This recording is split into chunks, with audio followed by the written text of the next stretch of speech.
know where the treats at. Is this the passing of the torch, right? Is this what this signifies? It comes down to that front office and what they feel is most important. The champ is here. We've touched down from a higher plane. Why you made it here? We always look forward to that week because it was always intense. You know that we ain't coming back. We about to. The man, the myth, the legend, Dante Hall. My favorite player growing up was Dante Hall. I love you guys in the show, but Dante was my guy. Get to dashing because you done on the warfield.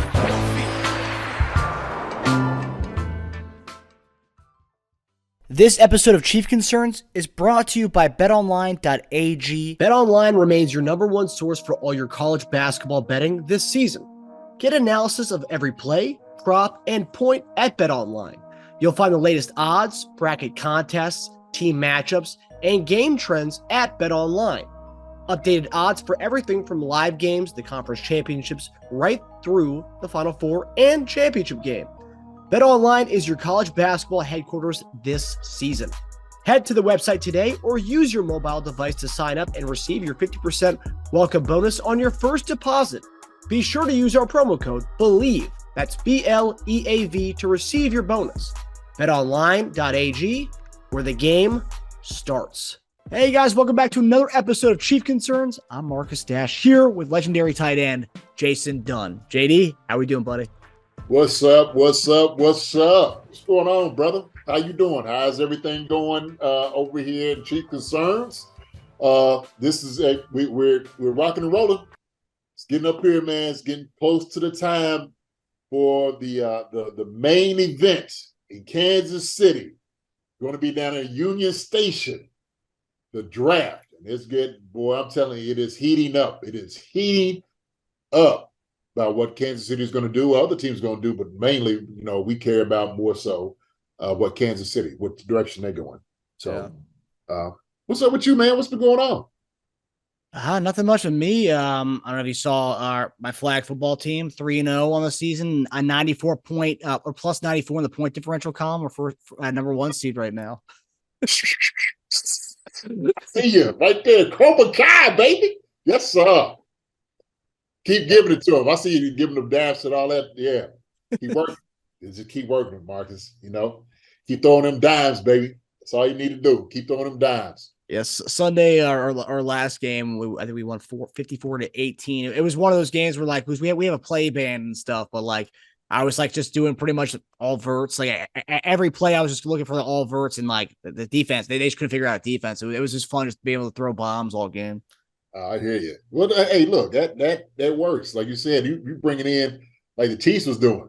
You know what I'm saying? If you got somebody like Tyree Hill, somebody going deep, like MVS now, I guess you could say, going for the deep ball and go get them. And so, if you got that in your arsenal, man, you got an arm enough for that. So, hey, keep letting it work. Keep letting it work. Yeah, the field's 50 yards in length. So, I got the arm. I got the arm for that kind of field, but not a full length of a real football field. I only have the little field to the National Mall area that allows me to throw it like that. Hey, but I see you, a lot of the video, you're throwing off 1 foot. I see you doing little angles, and I see you. I see you working your magic. I see you though. Watching a lot of Mahomes tape in the last 2 years allows me to think I can do some of that stuff. Yeah, well, you're doing it. You're doing it. 5-on-5 flag will allow you to do that and make you feel like you can do some of the stuff. I hear you. I know that's right. Just kind of remind me, so Sunday was actually my grandson's birthday, and so I got him a football. Oh, he gets a lot of stuff, and I was like, you know what? I'm gonna get him a NFL football, like the smaller version, so he kind of put his hand on the field, get him ready. I'm gonna get him absolutely ready, man. So when the time comes where he gets up there ready, for the draft time, high school, college, he's gonna be the next best thing. That's what I'm telling you. He's gonna be the next best thing. If it's not for football, then baseball. He's a heck of a baseball player, man. Oh, okay. Yeah, he's good in baseball. He's really good in baseball. So I remember when we had Jared Page on the show. I remember he said he wants to make sure all his kids go in the baseball directions, but based on the guaranteed money aspect over there, and also the wear and tear on your body that you have in football versus baseball. Yeah, Well, by the time he gets up there, man, it might be almost like flag football. May not be no tackling. The rules it could be a little bit different. You don't know. It's true. Yeah, my sister asked me that the other day. She was just like, "Do you think that football is going to change?" Because you know what we were talking about. They were talking about Damar Hamlin. Can you believe this? Damar Hamlin has got cleared to come back to play football. Awesome story. Yeah, wonderful thing. Yeah, it was a wonderful thing. And so she said, with everything going on, I said, well, look, I said, guys, to be honest, with the thing that happened to Damar Hamlin, guys still would have been playing. They would have been playing because they realized, and they explained it really well, that it's something that is very rare to happen. And so, when guys go out there on the field, they kind of understand what you're taking on, especially as far as putting your body in certain positions, what's going to happen to you, and so the thing is, later on down the road, we don't know what it's going to be like. But she asked me a question: do you think it's going to be a little bit more where it's going to be no contact, they don't want to hit anymore? I said it might take a little time. It might be 15 years down the road, but it will change. I'm sure it's going to change like it has now, just depending. But I said with what's happened so far and with, Damar Hamlin, I said, I don't think anything's going to change in itself as far as like the rules and stuff. I said, it was a freak accident. It's a freak accident to happen. So. And I think with some of the changes that they've done as far as, moving the kickoffs a little forward so you get more touchbacks as far as on the professional level, I think they're doing a lot of things to kind of mitigate concussions and the head aspect of the thing. I think with the Hamlin thing, that was the freak thing. I mean, that's one of the only times you've ever seen something like that before. And how many years football's been going on, Yeah. When I told you my guy up the street, man, good friend, Tom DeSessa, Dr. DeSessa, cardiologist for over 40 years, was telling me, he said, man, it takes the development in the chest is part of the reason why these things happen to the younger people. That's why it's more common in those things. Mm-hmm. Instead, maybe baseball under I guess 10 to like I don't know if it was like 18 or something, and then of course the cross, the cross too. The ball hitting the chest. So he said part of it is the underdevelopment of the pec muscles in that area. So, but no, just it's good to hear that he's got cleared to come back. I know I'd have it in my mind, but he's a guy that I'm sure he's spoken to enough doctors and whatnot for them to sit there and say, and at least giving his mind at ease a little bit with the whole situation. So. Yeah. What's good with the Hamlin thing, I also read that Tua had a big sit down with his family this past offseason and actually consider retirement, but he's coming back. So, okay. But yeah, it's important to see, like stuff like that, all the concussions and everything we know about concussions, and the fact that he had so many this year in one season. Yeah. It's like, that can be that can be, life altering. He could have, who knows? That's the thing with concussions. We don't know what the lasting impacts are going to be with the brains and how these concussions can actually do, and how they affect you in the future. Right. So it's obviously he took that to heart, and he had to sit down with his family, and they decided ultimately together that playing, not retiring at such an early age would not be something for him right now. So yeah, I bet the conversation. I'm just assuming if he got another one, they'd be like, okay, that's it. That would be the one. That's what I'm thinking, because you have to imagine. I mean, concussions are going to happen regardless. We're doing it with the protocols and everything we have, with the NFL has in place now. They're doing everything they can to try to limit them, but it's not a guarantee. And that's one thing too. I wonder how much that's going to affect his play this year with getting the ball off early because he doesn't want to get a hit. It's tremendously. I'm sure, like you said, I'm sure the ball's going to come out quicker, but also too. Just maybe him going down, stepping in the pocket, all those different things. You just got to make sure he doesn't, you're going to try to protect a guy like that. But, like you said, once you get a concussion, it's like you said, it's easier to get the next one and so forth. But, yeah, something else. But the changing of the game, it's funny, obviously football, the way we know it, the way we love the game. I don't think anything's going to happen with it. And there may be rule changes as we go forward. There's always going to be rule changes. And the one thing that people are talking about in the NBA is banning charges. They're saying that the backside charge when a guy's already in the air to go dunk or layup. I think Giannis and John Morant had the injuries this past weekend because of somebody trying to come in and do get a charge. People are on Twitter, of course. Everyone say, yeah, get rid of charges, ban those. Those are dirty. Those are dirty plays, and we don't want the stars of our league getting hurt.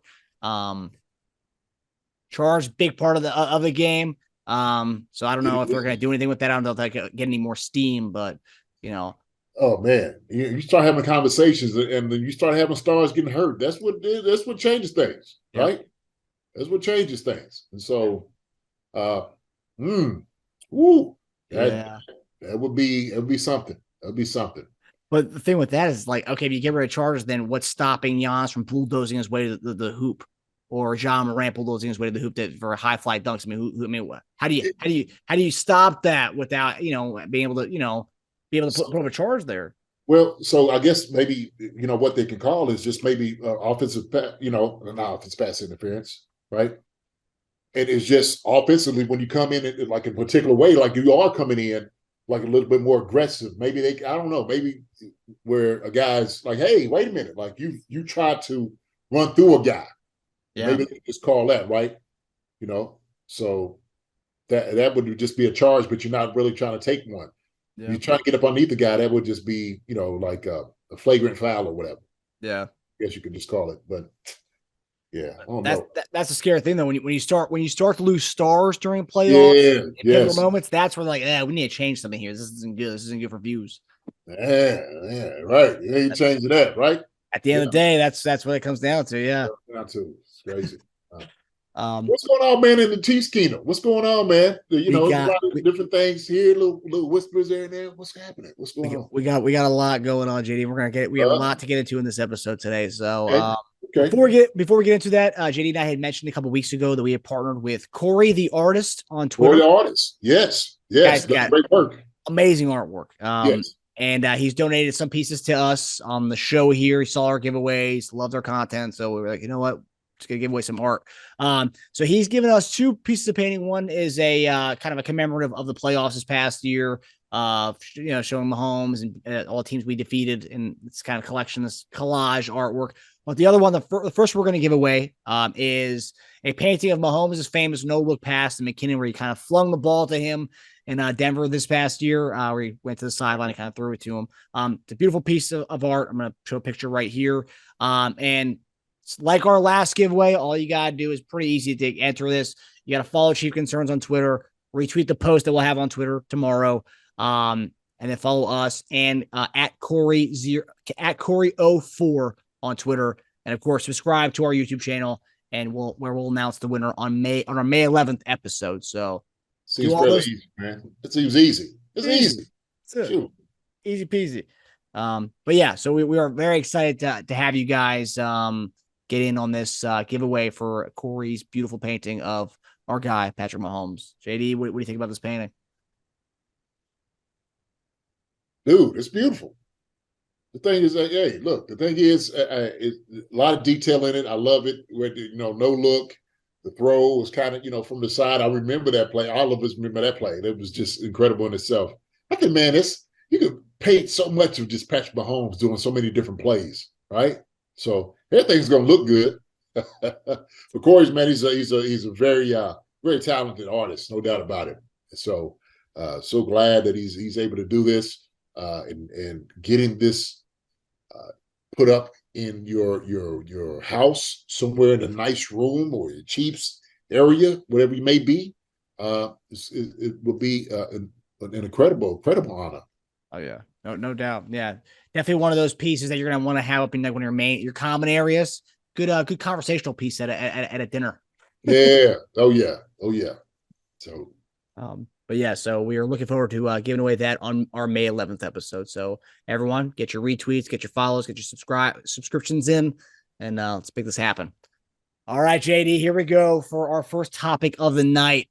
So for weeks, we've been hearing about Justyn Ross looking great in his workout videos of routes on air with Mahomes in Texas. And for the most part, you and I, we've chalked it up to fans just being pumped and optimistic about what Ross could be. But when Patrick Mahomes speaks, you listen. This week, they at a press conference, a Zoom press conference, reporter asked Patrick Mahomes about Justyn Ross, and he had this to say, quote, "The talent's through the roof. I think anybody can see that. And I think he's gotten better and better, even though he wasn't active all year long.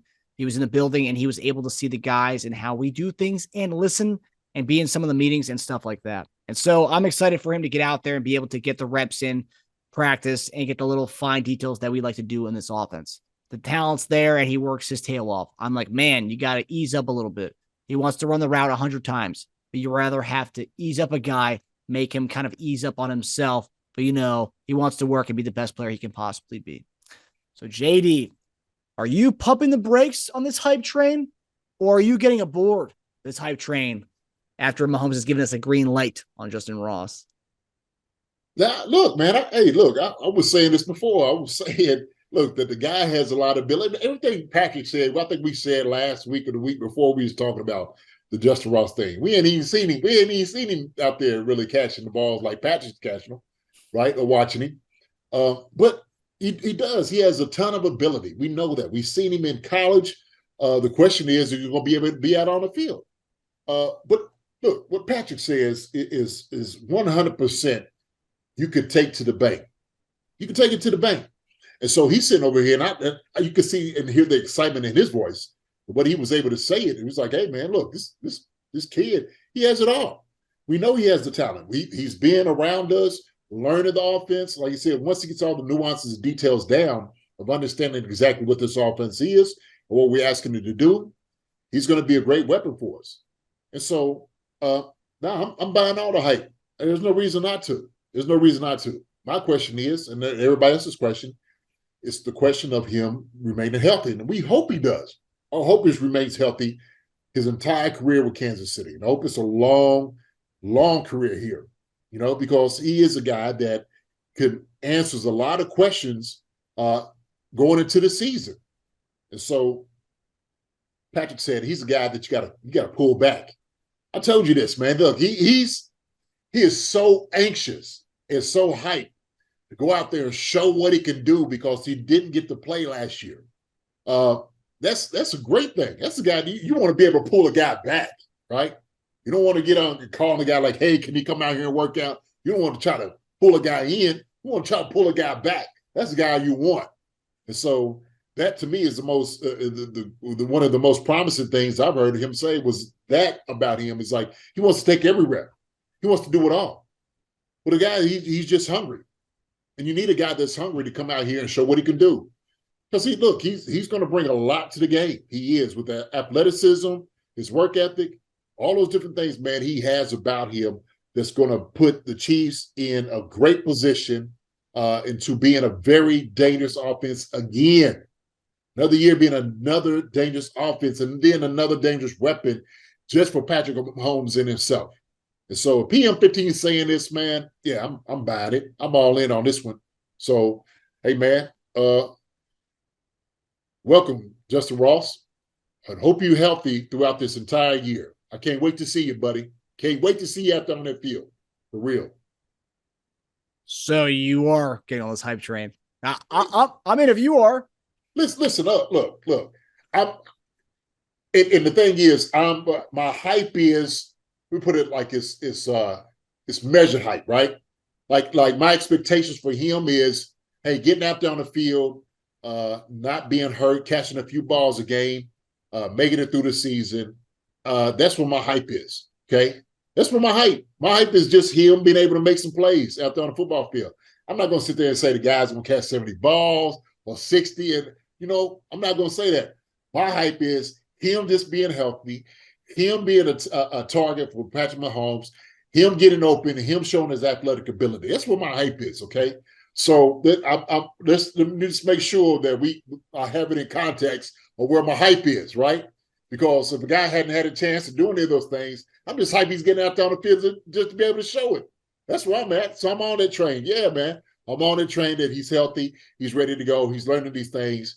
And he's just happy to be out there playing. He's happy to be out there playing. Now they don't have to watch from the sidelines and watch what the guys are doing. Now they can be a part of it. Now they can be a part of like actually getting that ring, right? And so I'm happy for the guy. I'm happy for him. I think that's one thing that a lot of people need to consider. We kind of touched on this last week, but like expectations, I don't want to set. I think what you said is great. Where you're at with it, where you're measured hype. Yeah, people. I've seen a lot of people on Twitter just because we're seeing, and that's the thing. Again, it's just routes on air videos, but and that's why this is a segment, because Mahomes is not only saying it's Mahomes can ball. Yeah, he sees it. He knows what it takes. And he's pretty much given the green light for this hype train to kind of continue with this quote here. But let's make sure we're placing reasonable expectations on this kid. This kid almost didn't play football ever again. And, he's been able to, work himself back up to be able to do these routes on airs with Mahomes and actually look good to the fact where Mahomes is going on in the media and saying this kid is legit. So it's like, let's set reasonable expectations. And I think what you're placing that is reasonable. I've seen people tweet about, 70 catches, 1,300 yards, and 12 touchdowns isn't too much to ask for based on what he did in college 2 years ago. Like, really? Wow. A lot of people think that they can get what his ceiling was supposed to be with 3 years. Yeah. That's what people think he can happen this year if he's healthy. It's like, hey, that's not fair. Listen, it's not fair. And the thing is, look, he's taking a step in the right direction, right? Of just being healthy out there on the field, catching footballs right now and running routes. Like you said, pass is a whole different thing. Getting hit is a whole different thing. And so I'm sure that, the Dodgers and everybody also too is, they're thinking about, okay, listen, we've talked to this guy extensively about what could happen to him, what this disease or this medical issue may be, what setbacks could happen possibly. But like you said, reasonable expectations, there's nothing wrong with that. But like you said, the 70 and all of that, like, like I said before, we're not asking this guy to be the hero, okay, of the wide receiver room. All right, we're not asking that. Okay, my hype comes in. Hey, you come in, you catch 30 balls, 35. Man, that's a heck of a job. Okay, let's build on the very next year after that. Okay, but he's going, like I said, he's going to come in. He's going to be anxious until Pat. Like I said, if Pat is also to let him know, like, listen, hey, guy, relax. Take it easy. I understand you want to run every route. I understand you want to do these things, okay? I don't want you to get injured before those things.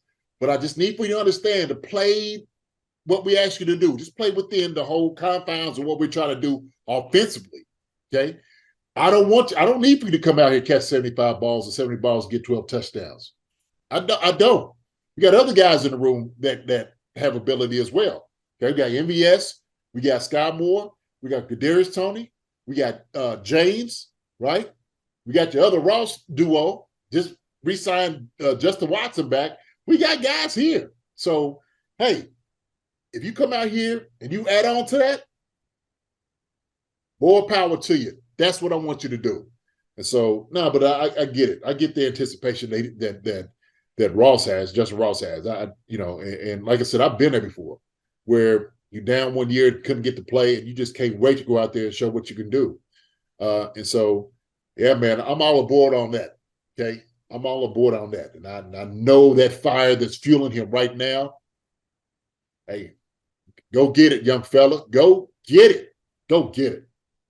I'm right there with you. And I think a lot of this, obviously, like I said, fans are excited and hopeful. And a lot of us Chief fans are college football fans and saw this guy a few years back when he was the lead dog in that offense with T. Higgins, with Renfro.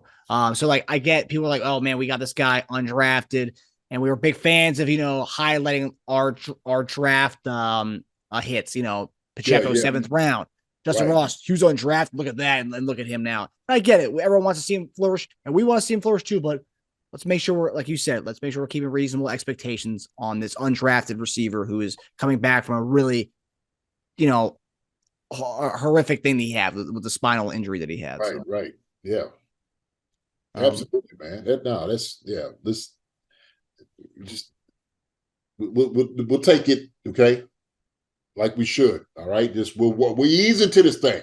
We all for it. Everybody's in on it, okay? Just ease on to it. So There's one thing that Mahomes did say in his quote, which I thought was interesting. And you could probably speak to this more so than obviously I can't speak to this, but talking about, how while Ross was out last year, recovered from I think he had foot surgery and they ended up just shelving him for the year.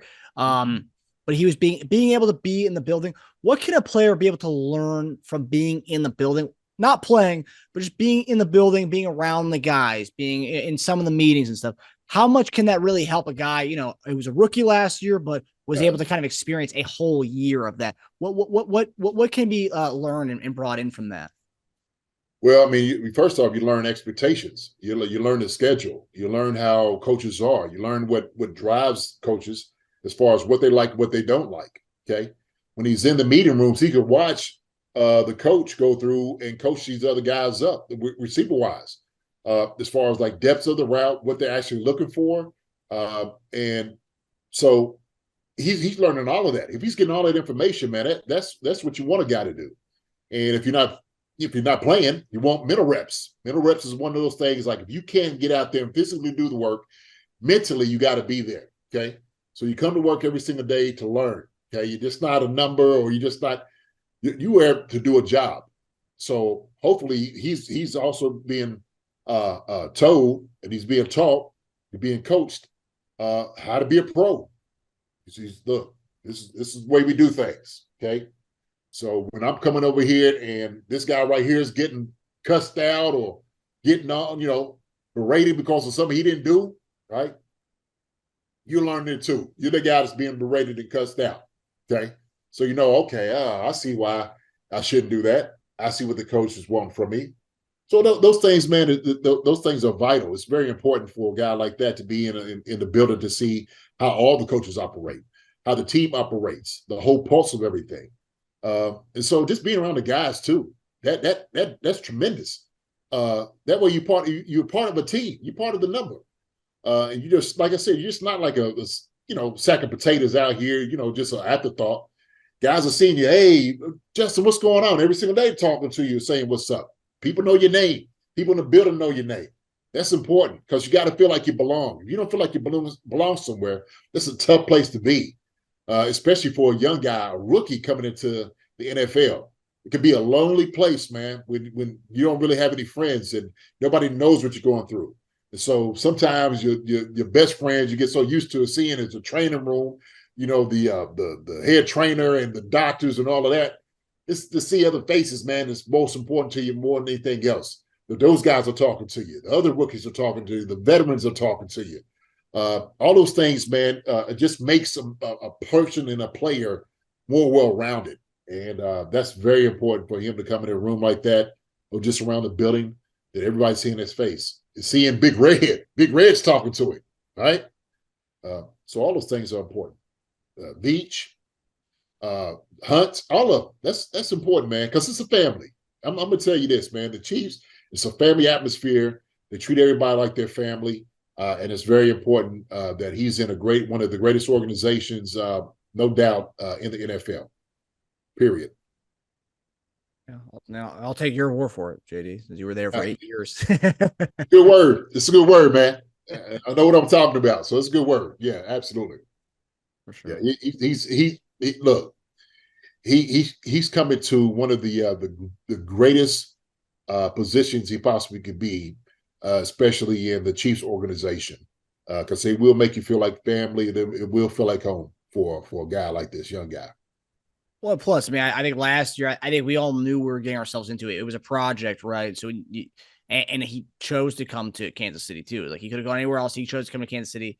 We didn't rush him back. We weren't one of those franchises who needed this guy to hit the field, right? We didn't rush him back. We knew we were getting. It was kind of like a project, to see if he can overcome his medical red flags that he had. And obviously, it looks like it's coming to fruition right now. With just routes on air so far, but it looks, based on what Mahomes is talking about, it looks like there might be something here. Yeah, no, shoot, hey, PM15 saying so, man. I'm gonna take his word for it. For sure. Yeah. So it speaks to the organization, the fact that, hey, sit this year out, get right, have your foot surgery. It speaks to like you were saying, it speaks to the organization in backing Justyn Ross. It truly does. No, it really does. And I don't think, that needs to be understood more than that, man, because if you go to other places, it's usually not like that. Okay. And you hear so many, horror stories of, you're a forgotten guy and, the teams are ready to get rid of you. And so them just having the patience, to deal with this and him himself, right. And making him feel good about it. Man, that's a beautiful place to be. Really. Yeah. And hopefully, hopefully his, and I'll say the people who do think this guy's going to come out and have 1,300 yards, 13 touchdowns if he stays healthy. I hope you're right, but I'll be okay with what JD said. 20 to 30 catches, whatever. I hope you're right. Yeah. Heck, you get 15. I'm happy. That's a step in the right direction. That's more than you may have had last year. Yeah. More than what many thought he would have had 2 years ago when, Absolutely. Right. But yeah, we're rooting for Justyn Ross, and we're really obviously happy about what Mahomes had to say. He's raving about him. So keeping with that Texas group, so this week, obviously, to some people who were asking where's Kadarius Toney, where is everybody? Well, Mahomes has a training plan. So in that same press conference, Mahomes talked about a training plan that he has with all his receivers. You're going to see a kind of a cycling of them every other day or every other week. With this past week, we saw Travis Kelce. Justyn Ross, I think, has been there every session so far. I've not seen a session where Justyn Ross is not there. But yeah, Kadarius Toney was there. Richie James, our newest guy, was there. And with the workouts being hosted down at TCU's field, one of their practice facilities, NFL draft prospect Quentin Johnston is actually attended this session this week. And then earlier today, Chiefs added that they would be bringing in Zay Flowers, another prospect, Boston College receiver prospect, to head down to Texas and throw around with Mahomes. And obviously with pretty much as far as the looking at the kind of tampering issues or whatnot, this actually falls in the guidelines where you can do this. Mahomes, a team's quarterback can work out receivers and stuff, which is amazing as long as the head coach and GM is not there. Mahomes can do this with receivers, which is honestly, I'm surprised more teams don't do this with having their quarterback work out with these rookie prospects to kind of see the guy you would be throwing to, right? Because obviously anybody wants a recommendation for Patrick Mahomes, I would. But my question to you is, JD, with Zay Flowers and Quentin Johnston being there, what does this mean to you as far as where you think our minds are at as far as our first round pick? But also, other question, which is my kind of theory, I think this is just a giant smokescreen, and I think what better way to smokescreen the entire NFL, all the other teams, than, hey, guys, look, we're requesting Zay Flowers to come down to Texas with Patrick Mahomes and throw around with him. It's never really been done before. Quentin Johnston's doing this with Patrick Mahomes. Never really been done before, but we're going to do it. We're going to make sure Adam Schefter's the one tweeting about it. What do you think about my theory? What do you think about these two guys working out with Patrick Mahomes? Honestly, man, I thought that was borderline tampering. In a sense, in a way, it's like, because I have never heard this being done before. I've never heard it being done before. But if it's allowed, and like you said, if it's the GM and the coaches are not there, that's one thing. I'll get that. Man, look, these young receivers. Okay, I'm gonna say this first. I'll just start with young receivers that have a chance to work with the best quarterback in the business. Why wouldn't you take that chance? Like, who's setting you up? Like the agents are calling down to get this thing put together. I mean, well, obviously TCU, they're working out there, right? So that makes sense.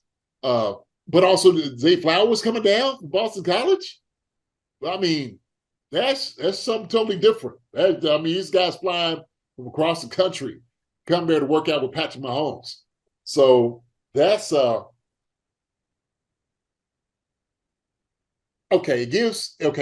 definitely give these guys maybe a heads up in the game. Okay, what they will see as far as maybe, I know Patrick's not giving them any information as far as like what the play's called, whatever. Just, but you run in the route tree. I'm sure it's what they're running route trees, comebacks, basics. They're probably running, go routes, curls, hooks, all those different things, outs, all those little, posts, route tree, right?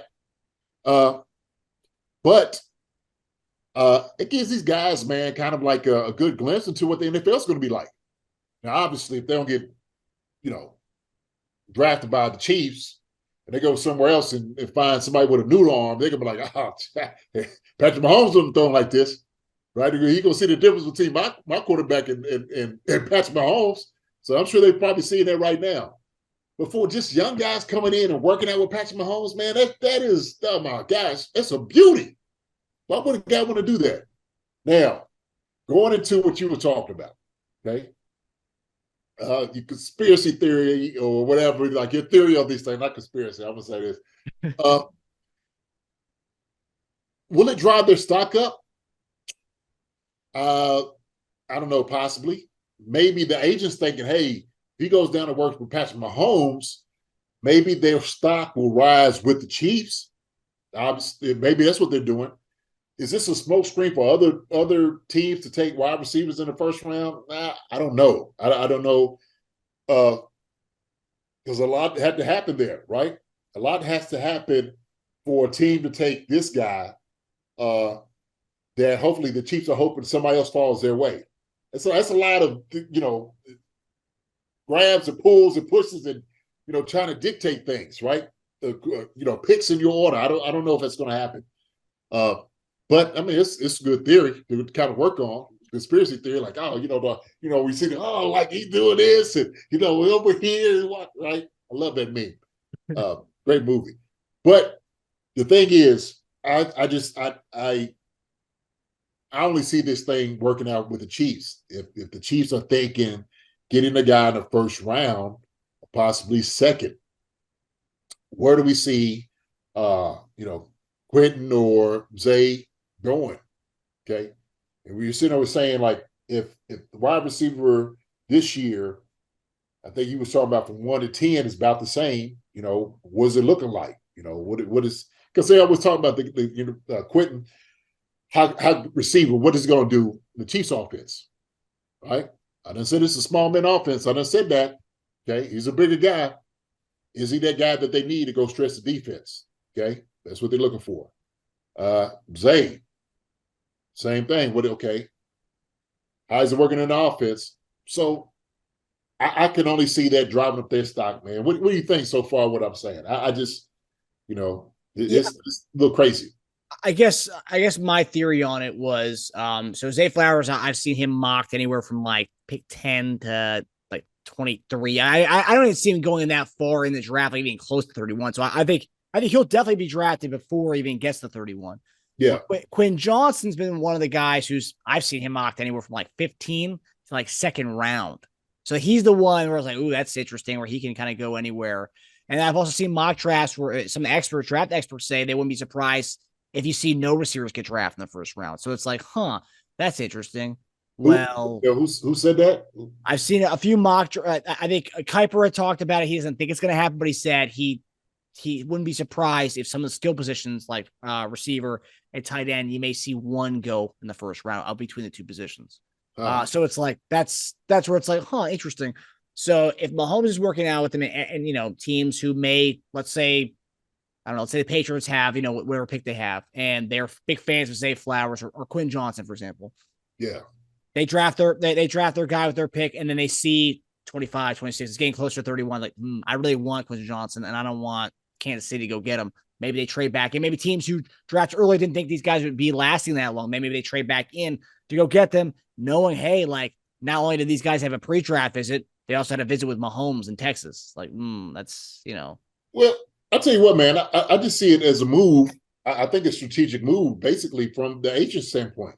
Zay Flowers in their camp more than anything else. That's what I see. And I think what they want to do, they want to give, obviously Patrick Mahomes a first look because of the things that Zay Flowers might be able to do, how he fits into the scheme, right, with the Chiefs. I mean, that's the only thing I could possibly see. Because other than that, why would he go out there to go work with Patrick Mahomes for somebody else to take him in the first round, right? Yeah. I think that's done for a purposeful reason. The purpose is if they think Zay is going to be there, hey, will you move up to come get me? Am I going to be there at 31? Will you take me at 31? Obviously, every receiver that's coming out wants to play with Patrick Mahomes. You want to play with the Super Bowl winner. You want to play with the best quarterback in football. This is a dream come true. Yeah. Right? So, hey, man, shoot, that to me, that works. Neither one of those two guys, I don't see, like you said, may not get out of the first round. If they do, then second round, what would it be? But let's say all the other guys that you may maybe be talking about, I don't know, getting. I don't even want to mention other teams. But Chiefs-wise, they've been talking about a receiver, somebody who is that guy. Is it a possibility Chiefs will move up to get a guy like that? I don't know, man. That'd be tough. But it's a possibility. Look, man, like you said, we don't. We hear a lot of different things. Things change daily. Yeah. Things change daily. Seeing where they brought in a lot of defensive ends into the Chiefs to go look at. So that's a whole lot of things they're looking at, man. They trying to get them first, second, third. They trying to make sure they get the right ones that they need and dress. I forgot what your brother. He said that the one out. Mel Kiper have his 3 picks. Yeah, it was McDonald, Will McDonald, Marvin Mims from Oklahoma, receiver. So yeah, Will McDonald, outside backer from Iowa State, first round. Second round was Marvin Mims, Oklahoma receiver, and then Tyler Steen, the tackle from Alabama, in the third round. Yeah, I will say I may not agree with the names of that, but I do like the positions. Right? I mean, when you say we're tackling tackle, edge, and receiver in those. I mean, those are positions of need, right? Yeah, outside linebacker, edge. Is it more of an edge? Outside linebacker, is he a true edge? On that ESPN, it was weird. On that ESPN sheet or whatever that Mel Kiper's thing, it says outside backer, but if you go to him, it says DN to edge. If you go to his player profile in Iowa State last year. Okay. Yeah, he's. And then you said Mims too. You're not a Mims guy? Nah, man, he's a straight speed guy. He just like straight ahead speed. Yeah. Cuts, man. He don't have that little. He ain't got that little magic in it. You know what I'm saying? They need magic guys. They need guys to wiggle their hips, get open. Mm-hmm. Zay Flowers got that. That's true. He has all of that. So.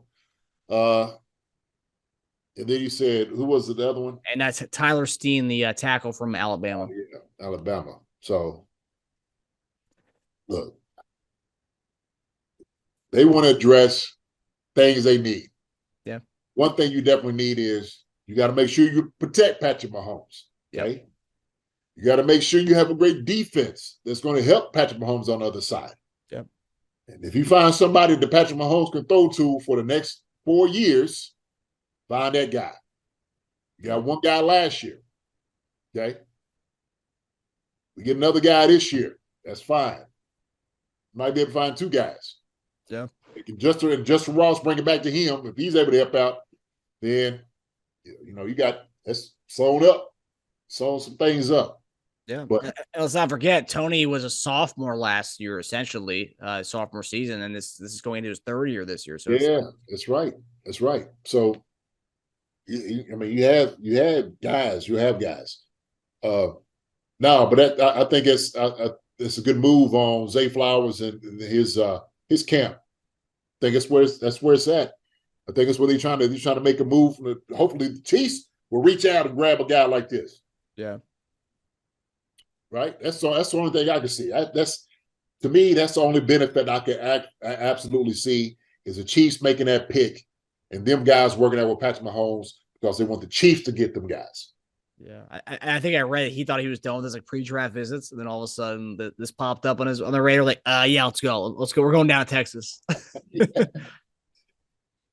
Hey, go where the best is going to be. Go where the best is going to be. Yeah, and that's the thing too. It's kind of funny what you kind of mentioned. It's kind of like he's going to work out with Mahomes, and let's say the mock drafts are right. Let's say he goes early teens. He goes from playing with Patrick Mahomes to playing with I don't know, who's Carolina's quarterback right now? Is it Andy Dalton, right? As of right now, it's Andy Dalton. They're gonna draft a quarterback, but let's say a quarterback who's subpar compared to Mahomes. Right. That kind of sucks for him. He worked out Mahomes. That was his last quarterback he worked out with before getting drafted by a team who needs a quarterback. I mean, that's rough. Was that Jay-Z lyric going from filet mignon to hamburger helper? There it is. Exactly. But yeah, and maybe my theory is the way it is, JD, because I don't want us to draft a receiver in the first round. I want us to have a vacant position for a receiver so we can go get somebody that we've been talking about for weeks. Yeah. Absolutely. And that's where we're gonna go right here with our next segue. You guys knew it was coming. You knew it was coming. And here is the latest on the DeAndre Hopkins sweepstakes. D-Hop is an elite guy. You and I would want to go with DeAndre Hopkins right away. It makes sense to go get D-Hop. We lost Juju. We lost Harvey. Those are veteran guys. Yeah. Bring him in. D-Hop. The Kansas City Chiefs are on the clock. They trade their 4th round pick for DeAndre Hopkins. Could you imagine the pandemonium going on in there? D-Hop. That's who I would want. Shoot, I'm like, hey, D-Hop. Before you even name anybody else, D-Hop. Every week it gets a little more interesting. I think last week the news was kind of meh. But this week it got pretty solid. So this past weekend, DeAndre Hopkins was part of the Catch, a fishing competition in Miami with Justin Herbert and Chiefs defensive end D tackle Chris Jones. Jones was interviewed before the event saying he planned on recruiting Hopkins to Kansas City. This came right after a report where Albert Breer reported, quote, I think Chris Jones's negotiation, like a lot of them, is probably backburnered until after the draft. I could still see the Chiefs adding a veteran wide receiver over the next couple of weeks, and there could be an extra need or two to be addressed coming out of the draft. And all of that can affect how you structure a big deal like Chris Jones's promises to be. So what better guy to recruit DeAndre Hopkins than Chris Jones, the guy whose deal is pretty much paused until they go ahead and get a receiver out of their plan. So things also got interesting. So this whole DeAndre Hopkins thing is out there. It's, pretty much well known that he wants out and they're looking to shop him. So the CBS crew thought it was funny to ask him a question. I don't know if it was like a tampering thing, why he didn't actually say anything verbally. It was all non-verbals. So they asked him 4 questions and they say, by your look, we'll put an emoji with your look based on these destinations. So they went with the Jets. He gave it was kind of like, nah. And then they gave him the Patriots, which Patriots have been a team that's been linked to him. He gave him pretty much no. Then they went with the Buffalo Bills. He had like a smirk face. And then last but not least, the Kansas City Chiefs. He gave a smirk face. So his body language was pretty good when it came to Kansas City.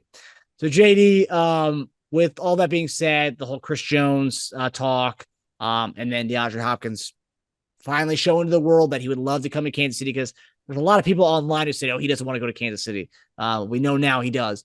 What do you think about the Chris Jones nugget about his deal being put on the back burner for a potential wide receiver deal? And then also, what do you think about DeAndre Hopkins's nonverbal smirk when the Kansas City Chiefs were named? So the first one, I think, to be honest with you, that I believe the Chiefs are waiting till after the draft to maybe address a couple more issues as far as like free agency wise, the guys we're getting. Will one of those guys be DeAndre Hopkins? Will he be that guy? Well, we don't quite know. Now I'm gonna be a little funny here. So Chris might be coming to him like, listen, hey, look, I'd love for you to be here to Kansas City. I want you to come out here, win a Super Bowl with us. I want you to come out here. And when you come out here now, you can't come asking for $19 million because some of that money's got to be mine. He's like, they ain't even extended me yet. Shoot. So, yeah, don't come out here trying to break the bank, DeAndre. All right? I've been sitting out here to let you know what we do have in the bank, and the rest is going to go to me. So let's talk and negotiate what we want our contracts to be. If I want you to be out here, this is what the money aspect is, what they're going to have. So I'm going to be the first one to tell you. Okay, Beachy he's giving me the green light to come and negotiate with you what it's going to be. Either you say yes to this or no, but I'm going to let you know what money they're going to have. That way we know what you'll sign for. I know what I'm going to get in my deal. But you can't come out here asking for $20 million. You just can't come do it. You can't do it, man. Can't do it, DeAndre. You do that, man. That puts me in a bad position. He did tweet. So this weekend, ironically, after this whole a lot of these reports and this whole fishing competition, he tweeted and then deleted the tweet. But he tweeted, "I don't want to raise." That's what DeAndre Hopkins said. So what does that mean? And he deleted the tweet. So what does that mean? He doesn't want to raise. He just deleted the tweet. That's all that means to me. Maybe, oops. Let me go on and just get this out of the way. So I don't know what that means. But let's visit the next one where I seen him doing the smirk and looking at him, look, we know he wants to come here to the Chiefs. We know that for a fact. That's the best fit for him. That is the best fit for him is the Chiefs. And he understands that. He knows that winning the championship, a Super Bowl, the best chances of him doing that in his long career would be in Kansas City with the best quarterback in the league. He knows that. We know that. So he didn't want to give up too much, but he's just like, hey, it's written all over your face, right? Ooh, you don't have to say a word. That's what was going on. So, it give me a little bit of the tunes, but that right there, without a doubt, is where he wants to be, man. KC, why not? Why wouldn't any receiver wouldn't want to come out to Kansas City? So that just makes sense. It makes sense for him. All it has to make sense is the contract, and that's why we sending Chris to take care of part of that job. Yeah. Now it's on Chris' job. Come on, Chris. Come on, baby. Let's do your job, baby. Let's get it done. And I know you was going over wrecking guards and centers and get to the crush quarterbacks. Hey, go crush this deal. Go crush it, baby. Go get it done. I got that. Hey, I got faith in you, right? You've been given the keys to the Chiefs kingdom. Reaching him and giving you a blank check and saying, go get DeAndre signed right on the dotted line what it's going to be. Hey, and everything's going to be all right. We'll keep it silent. We don't have to tell nobody. When the draft comes, we just let everything lay. Just keep it cool. And so that's where we're going to be. We're going to be cool with all this, man. Now he's probably trying to say he just wants them to get a deal done with a receiver so he can go get his extension based on what that report says. Just go sign. DeAndre, just come on over, man, so I can go get my money. You get your money, I get my money too. Hey, DeAndre, this is the money we got in the pot. This is what we have for you. This is what we got. This is what I'm going to get. This is what you're going to get. Okay? Do a 2-year deal. Let's go get a couple of these rings, man. Just come out with a couple of these rings. Why not? It's going to work. Everything's going to work out. Okay? Love to have you. Chiefs love to have you. Come on out, KC. Get all them other teams. Get what they talking about. Maybe ifs and all that. Get that. Yeah. Playing with the best quarterback in football. Okay? That's becoming one of the best defenses in football. Okay? With the best coach in football. The best organization in football. Make the right decision. Come on out here. Okay? And that whole segment really tells you everything you need to know about all the rumors we've heard for the last few months, where it's Patriots, Jets, Browns.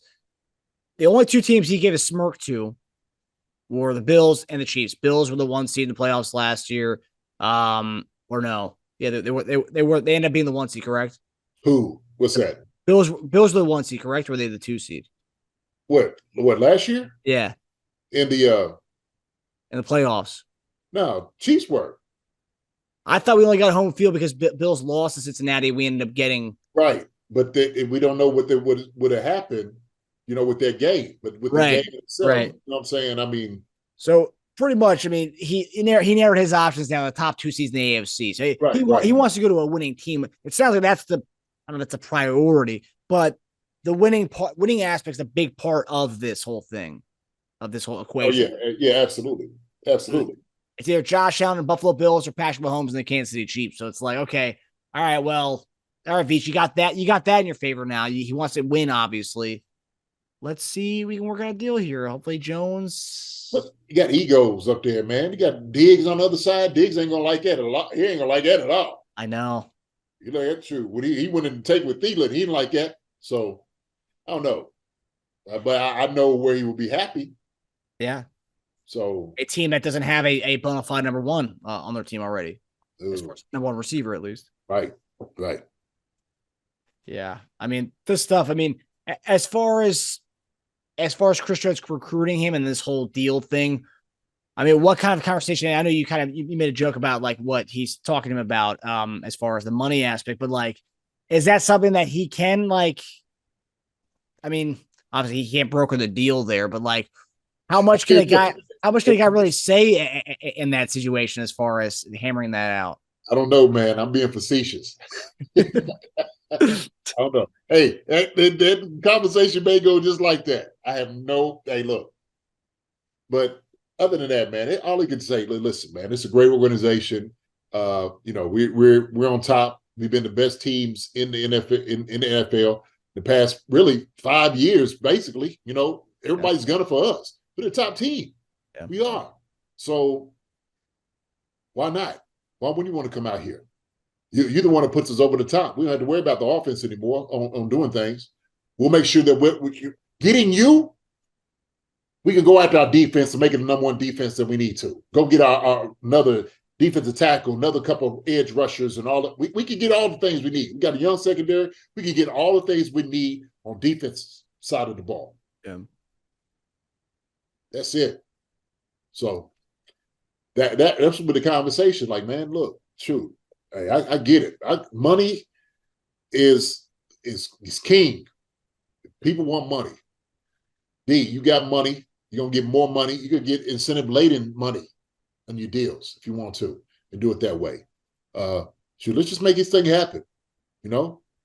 So have a couple of fish. Go on fish a little bit. Have a couple of brews.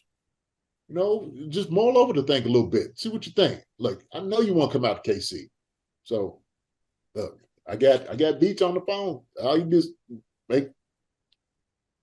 you dial him up. Yeah. Yeah. But nothing illegal. I'm sure these guys are just yeah. No talking through Chris Jones to Brett Beach. Nah. But that whole nonverbal body language interview, I'm guessing that was for that's the thing that's like funny though. It's like him saying anything, I want to go to Buffalo or I want to go to Kansas City would be tampering, right? But someone saying, hey, Kansas City, give me a smile if yeah. It's the same thing at the end of the day, but it's so like ridiculous rules. Yeah, man. He's playing with it. Everybody knows what he wants. But he's got right. Yeah. So. So we'll see what happens with that. I hope. And also another good thing to come out of this whole Chris Jones thing, saying he's going to recruit DeAndre Hopkins, is for all those people who were scared that there hasn't been a Chris Jones extension, that we might be trading him like we do with Tyreek Hill. I think everyone can be put at ease that the guy's going to get his money at some point here in the offseason, and he's recruiting guys to come play in Kansas City. So I think you can rest assured that Chris Jones will be on the Kansas City Chiefs in the upcoming season. So yeah, without a doubt. You were never worried about that whole contract situation? No, not at all. No. That would be absolutely ridiculous to get rid of him on the defense side of the ball. He's a difference maker. Not saying Cheetah wasn't on offense, but you had a couple of weapons on offense that you need. You need Patrick Mahomes, Travis Kelce, and Cheetah. And if you've seen guys, like I said, that have some ability and shown that, then you may be able to put that. I didn't see nobody in that room that had the ability like Chris Jones in the NFL. The Brandon Donald. We know those two guys are the ones that run defensive tackles. We know that. Those are the two guys. That's what you want. Guy who's running to be defensive player of the year, not MVP. We talking about conversation MVP of the NFL, right? So, he's definitely a unicorn. Yeah, I'd fall out. If I had it, I would fall out. I would fall straight out. Yeah, and it would leave me wondering, like, okay, who are we paying then? Is it just Patrick Mahomes and nobody else? I'm like, oh, I fall straight out like that and look there like, oh, shoot. What? Yeah. They some wild boys. They are wild. But yeah, I think he's just smarter than that. But yeah, again, like we said, based on this report, it seems that for one thing's for sure, if DeAndre Hopkins doesn't happen, what's going to happen is Chris Jones is going to get his money at some point in this offseason, and a nice extension is going to happen, and which hopefully he remains in Kansas City for the good foreseeable future. Absolutely. So last topic tonight is something that I thought was a pretty interesting signing, and also funny too, because when I made a comment about when Matt Ryan was cut, I was like, ooh, that'd be a great backup for the Kansas City Chiefs. And everyone was like, oh, man, Matt Ryan, no, we don't need him. We don't need a backup. We have Shane Buechele on the roster. He's the backup of the future. Matty Ice? Ain't what Matty Ice? Yeah, people didn't want Matt Ryan to be our backup. I'm like, that'd be a great backup. I was like, I don't think we're going to get him as our backup, but that'd be an amazing backup. I don't think Matty would do that either. Nah, he wouldn't. No. You don't think he would be a good backup? I don't think he'd be a backup anywhere. Oh, yeah, no, exactly. Yeah. That's why I was like, yeah, I don't see him signing to be a backup anyway. No. But if that were the case, I love that. And so, but anyway, a lot of Chief fans jumped down our Chiefs Concerns Twitter account when I said it would be a perfect backup for Mahomes, and everyone's like, no, we don't need him. We have Shane Buechele on the roster. He's the backup of the future. Look what he did in the preseason last year. But anyway, so this past week we signed Blaine Gabbert, former Mizzou quarterback. Okay. Blaine Gabbert, yeah. Yeah. A signing that I'm surprised a lot of people were surprised that we weren't going to go out and get a veteran quarterback. Look at Andy's history. Andy's always brought in a veteran quarterback to be the backup. Look at his first offseason with the Chiefs, Alex Smith, and then he ended up signing Chase Daniels to be the backup quarterback right away. It was like, okay, one of the most, I think he was the highest paid backup quarterback that year. But let's look at his history. He's always done that. Nick Foles with Alex Smith when in Kansas City, and then obviously Matt Moore, Chad Henne, veteran quarterbacks, always brought in veteran quarterbacks. Blaine Gabbert, ironic part about Blaine Gabbert, which I thought was funny. As soon as we signed him, I was like, oh man, he used to want to replace Chad Henne in Jacksonville. They drafted him in the first round, 2011. He ended up replacing Chad Henne, Chad Henne in Jacksonville. So teammates with Chad Henne, I'm probably Chad Henne definitely signed off on this signing, probably with Kansas City, and he probably talked to Blaine about it as well. So yeah, a little bit about Blaine Gabbert, obviously 2011 first round pick with Jacksonville. Like Gabbert, like Henne, Gabbert's a journeyman, just like Chad Henne, played for the Jags, Niners, Cardinals, Titans, and most recently is a Super Bowl winner as being Tom Brady's backup quarterback 2 years ago in the Super Bowl, or 3 years ago in the Super Bowl. So JD, are you happy with this Blaine Gabbert veteran backup acquisition or signing, or were you under the impression that Shane Buechele should have been the backup for Patrick Mahomes? No, I'm happy with the signing. Blaine Gabbert, yeah. Listen, you need a seasoned vet, okay? You need a seasoned vet. Nothing against Shane Buechele, all right? He showed some flashes, but with a guy with experience is going to win out every time. Somebody who's been around the league. Who started in the NFL for a couple of years, number of years. He's got some games on his belt. Okay, so I'm happy with Blaine Gabbert being here. True, if anybody happy with Blaine Gabbert being here, it's just crazy because you need a guy like that. Like you said, that's Andy's MO. With like you said, Chad Henne, him replacing Chad down in Jacksonville. Chad knowing him, I'm sure it's like, hey, look, if you want a guy down here, if you get him, hey, Blaine's a great guy to have. Okay. He understands the offense. He can understand, pick things up. Heck, he's a Missouri guy. Sure. Well, this makes sense. And so, Blaine, he's won some games. He's got a lot of ability. You need a guy who's capable, who's coming in that can run an offense if something goes awry. Right. And This is a good signing. Blaine Gabbert is just one of those names you hear in different places, like, oh, okay, Blaine Gabbert. Here comes Blaine Gabbert. You're like, oh, I ain't seen this guy in a couple of years. Oh, okay. And he has the ability. He can throw the football. He can throw the ball now. That's one thing. He's competitive. And so, yeah, man, that's a good signing. Sure, that's what you do. For a guy to come in young, and I like young guys. I'm not saying I don't like young guys. Guys shouldn't get chances and opportunities. But Shane needs a little bit more time on his belt. He does. Let's just be honest. So if you're expecting to come into the playoffs and something happened to Patrick Mahomes, you're going to bring in Shane Buechele? Like I said, nothing against him, but experience matters. And so Blaine Gabbert has been Super Bowl, won a Super Bowl. He has experience. He's been a starter. That is very, very important than your emotional ties to Shane Buechele. This is reality. As a coach, I'm sitting there, I'm like, yeah, I'm going with this guy. Okay. I'm sorry. Hey, Shane, learn from him. Right? Learn from Patrick, but learn from Blaine also. It's going to do you well. So it's going to do you well to learn from all these guys. Then you maybe get your shot somewhere. But that you can't just pass it off to Shane Buechele. You can't, especially when we're expecting to go back, okay, to the Super Bowl. And it's something that with the position for things to happen. The guys need to make plays. I can't look down. I'm looking at Shane Buechele. Yeah, I mean, like I said, nothing against him, but I want a little bit more seasoned veteran guy. Like I'm looking down, like, oh, okay, well, coach, do we stick with this? Are we good with this? Do you trust this? And so it's just taking a lot of, get a lot of confidence to have, guy Shane Buechele come in and try to run the offense, or get your team to win, to excel, to put them over the top. A seasoned guy, he knows the energy. He knows the difficulty, tantamount that you had to go and say, man, this is what I need to do.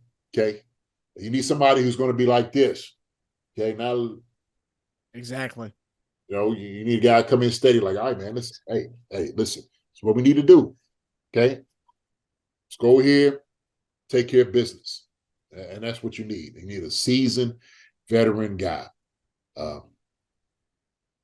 So it's business, man. It's football. Come on now. Let's just be real.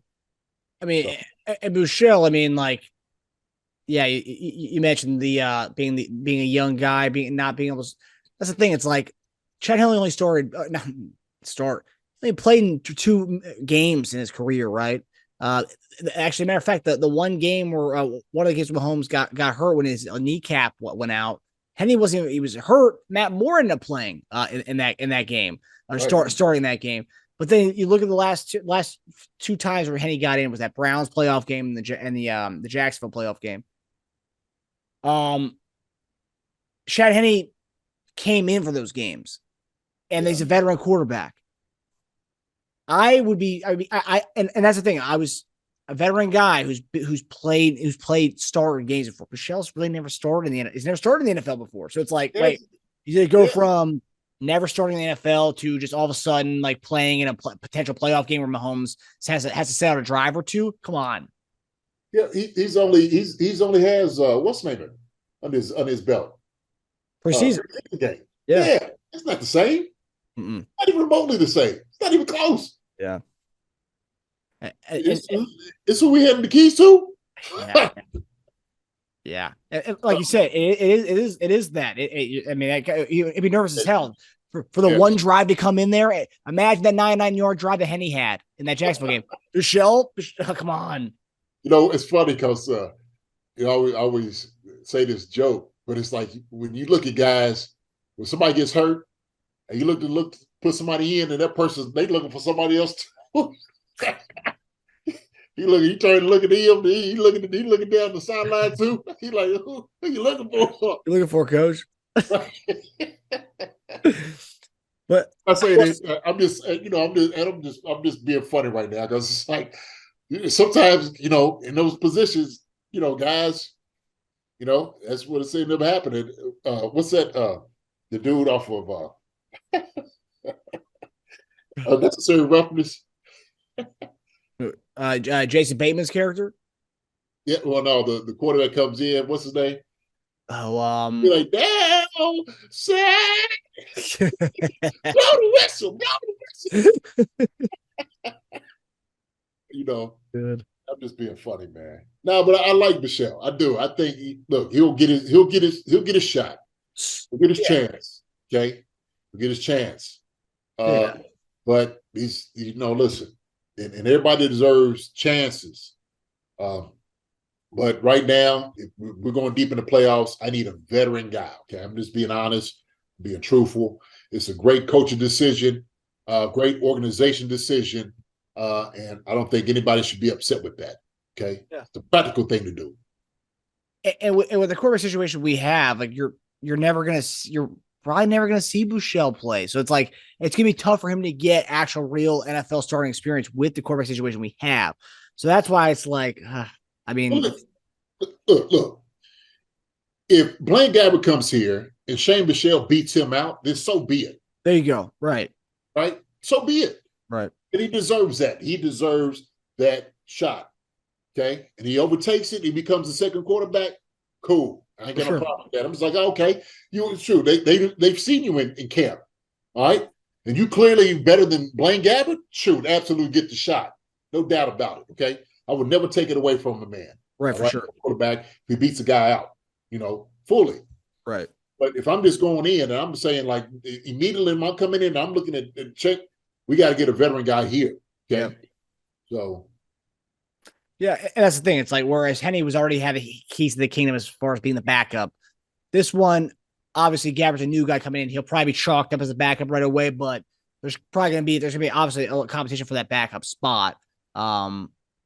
I mean, probably, right? If a new guy's coming into a situation, probably have to compete for that backup spot. No doubt. That's what it's all about. It's all competition. The only one that you don't have to worry about being competing against is Patrick Mahomes. Yeah. Right? Everybody else come in second and third. We don't know where that's going to be. Yep. But if Blaine comes in there and he doesn't beat Shane Buechele out, he's done beat him out. Yeah. Right? May the best man win when it comes to that. But my whole thing is seeing the blind. And I guess fans are very.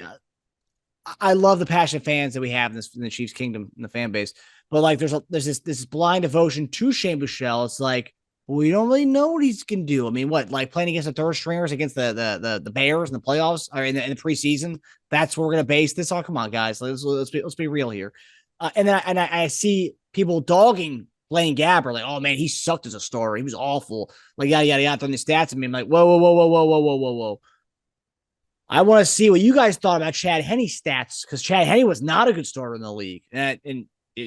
We love Chad for what he did for those 2 playoff games for us, but Chad Henne was not a good starter in the league. So we're basing our backup situation on how good they were as starters.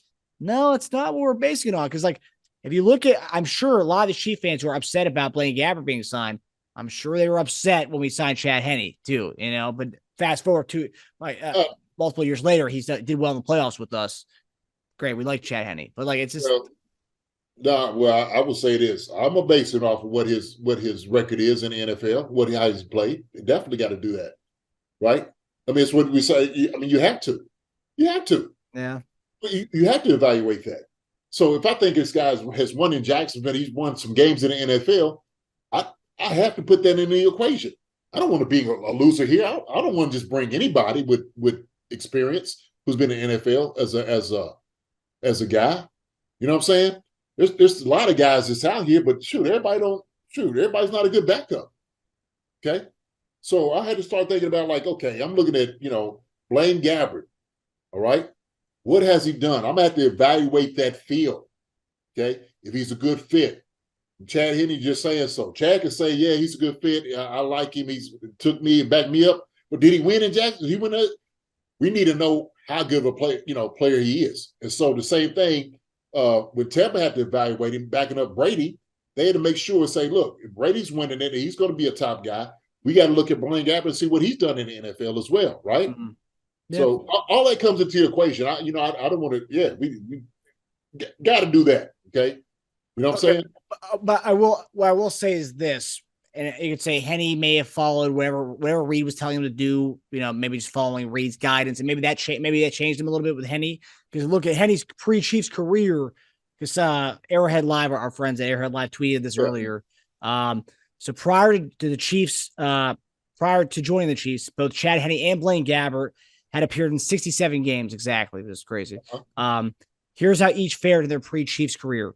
Henne, 18-35 starting record with 12,000 yards, 12,931 yards passing, 58 touchdowns to 63 interceptions with a 59.3 completion percentage. 58 touchdown to 63? Yeah. So that was Henne. Yeah, okay. Gabbert, 13-35 starting record. So same amount of losses and 5 less wins for Gabbert. Then 9,302 passing yards, 51 passing touchdowns to 47 interceptions. Okay. And then 56.4 completion percentage. So both of them pre-Chiefs, I mean, not the best, but Henne turned out to be one of the better backups for the last few years for it. So it's like you can't that's why for me it's like based on who's been our backup, you can't always base it on their record as a starter, right? Not record. I'm the evaluation of the games, right? And so it's like also too, what type of team were you on? You know, how good was the team? Yeah. Okay, who was you throwing to? You know, what was your defense like? So all this has to be evaluated. And so if they look at that, he throws a good ball, or he looked like he made great decisions, especially quarterbacks. You got to think about decision making and certain things, right? Yeah. Is he a good decision maker? Okay, some of these, these interceptions, were they his fault or the receivers? Like when guys running great routes.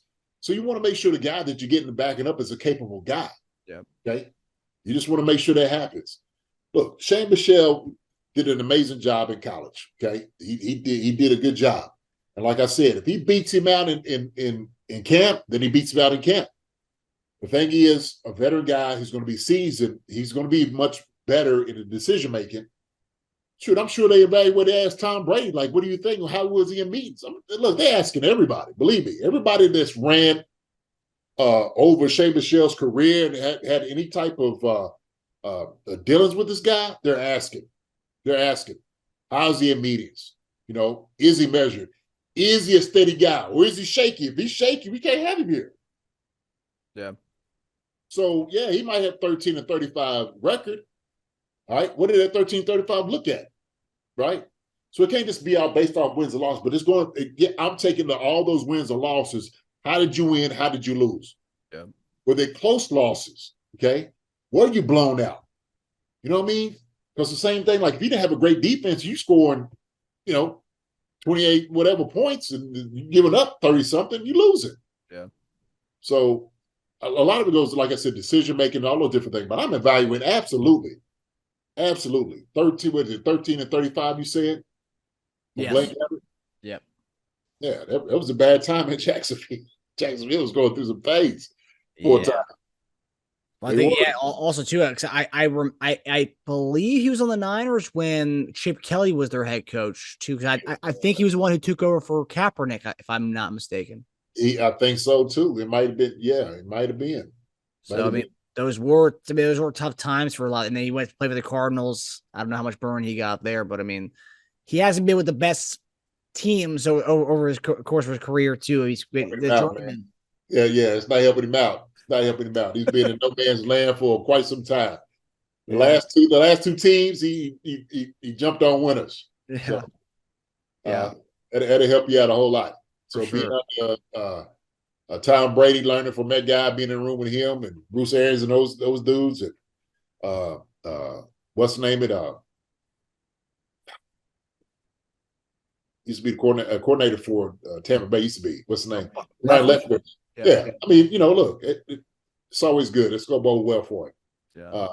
But yeah, you had to evaluate everything: record, all of those wins and losses, interceptions, decision making, everything. Is it on you? Is it the other guy's fault? Like, you just can't bring any guy here because he's got, that's not fair. And also, I mean, forget about the play on the field. Being able to bring in a guy who has been sat behind Brady for the last few years, and also Byron Leftwich as his OC. That's also stuff he can bring to Patrick. Yeah. Too. I mean, that's also good knowledge he can bring into Patrick as well. So You know what? You know who I was. You know when Cam Newton was naming guys that he would back up. I was shocked that he didn't name Patrick Mahomes. And I think the only reason he didn't name him is because he thought, well, Patrick's gonna play. He's not gonna get hurt. that's true. Yeah. This other guy, like, I back this guy up because I could teach him something for one, but also two, Take his job if he does bad. I'll take his job, right? Yeah. There's a reason why he said all that. The reason why he said all those things. Yeah, no doubt. But yeah, I mean, we'll be rooting for, regardless, we'll be rooting for whoever wins a backup job. That's the guy we'll be rooting for. It's just, I just want to put in perspective on this episode when people who are upset with the Blaine Gabbert signing this week. Sure. It is what it is. That's how it works. You're going to have 3 quarterbacks come in and you're going to have to compete. May the best man and quarterback win. Yep. For sure. And we'll see that play out all throughout. I'm sure we'll have a topic on this during training camp when they're competing for this job. And we'll be highlighting some of these battles they'll be having during these preseason games. Who's gonna do better against the third team Green Bay Packers? Yeah. But all right, guys. Well, that does it for us. We hope you guys enjoyed the episode. We'll be having an early-ish episode next week. It'll be released Tuesday. JD and I are going to film this Monday next week.